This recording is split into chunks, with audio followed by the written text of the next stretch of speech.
Three common leadership myths is either lucky or unlucky to be evaluated by Aydın. We will see in the end. But Aydın, can you tell us what you are going to look for?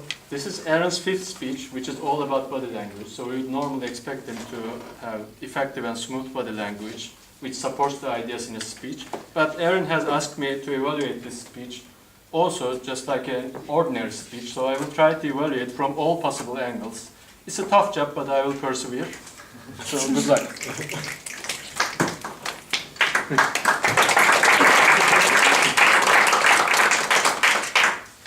Aaron is a member of Istanbul Asia Toastmasters since 2018. He works for a global development firm as an organizational culture consultant, and he's working on his first book. He holds an undergraduate degree in communications and an MA in transformational leadership, both from his native USA. He enjoys exploring Istanbul's restaurants, let us know if you find good places, with his 5 Esra, as well as snorkeling, skateboarding, and playing guitar. With your replies, Aaron is on. Thank you. Good evening, fellow Toastmasters. We are here to grow as leaders. Am I right? Yeah. Well, let me ask you a question. Leaders, are they born or are they made? This is a question that has been debated for perhaps millennia. And maybe this is a question that you have thought about before. Tonight, I want to share with you some of my experiences and some things that I've learned, and perhaps we can take this question again and wrestle with it once more. You see, I was born in the United States, and from the time I was very young, people looked to me as a leader. They thought I was wonderful to be around, wonderful to work with. People enjoyed working under me, working over me. I was kind of a star. And an interesting thing happened about 4 years ago. My firm asked me to take a new leadership position, heading a new team with a new product, launching a new brand, with a team of very young but very talented people. And I thought, yes, that's me. I am popular and charismatic. I am experienced. And, once they give me that position, I'll do a great job. So I stepped into that role, and let me tell you, I botched it up. Within less than a year, I was about to be voted off the island. I was so unpopular. People were so unhappy serving and working with me.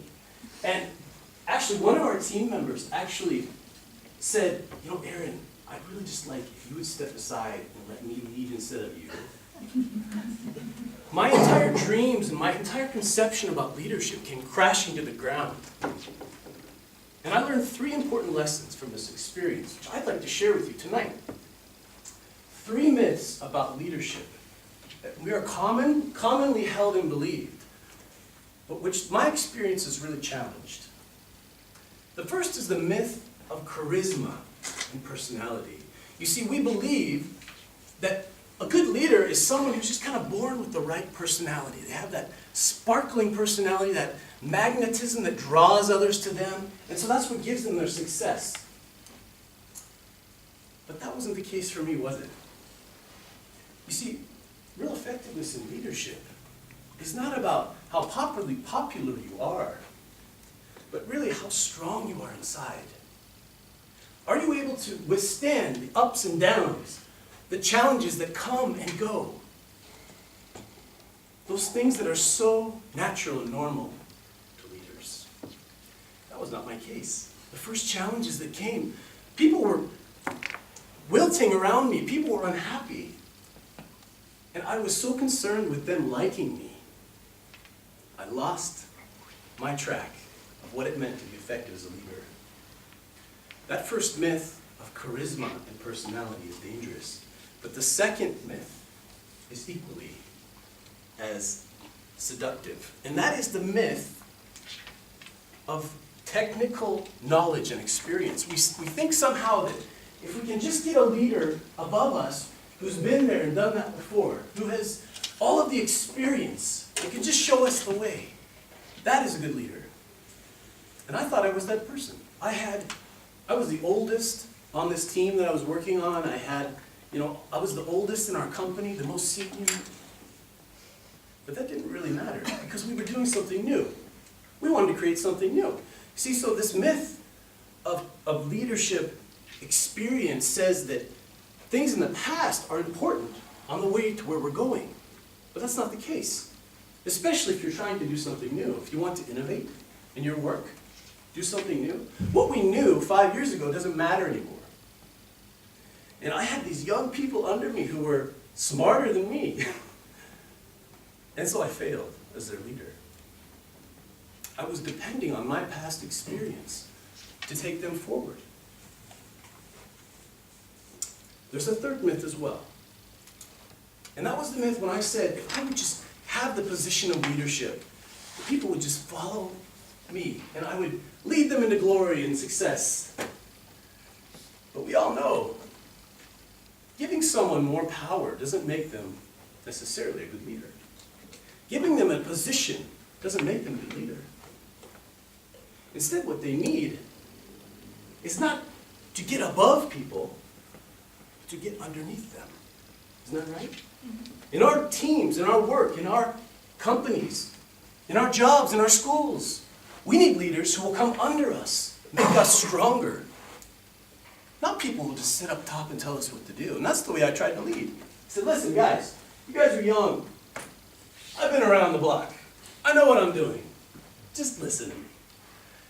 It did not go well. Tonight, we've talked about 3 leadership myths. Things that got me into trouble. But things that I think our culture says are true. Perhaps tonight, you consider with me the reality that leaders are not born. Leaders are made.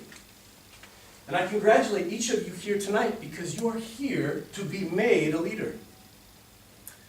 So Toastmasters, guests, I wish you great seasons of leadership in your lives and success as you continue to grow. Mr. Toastmaster.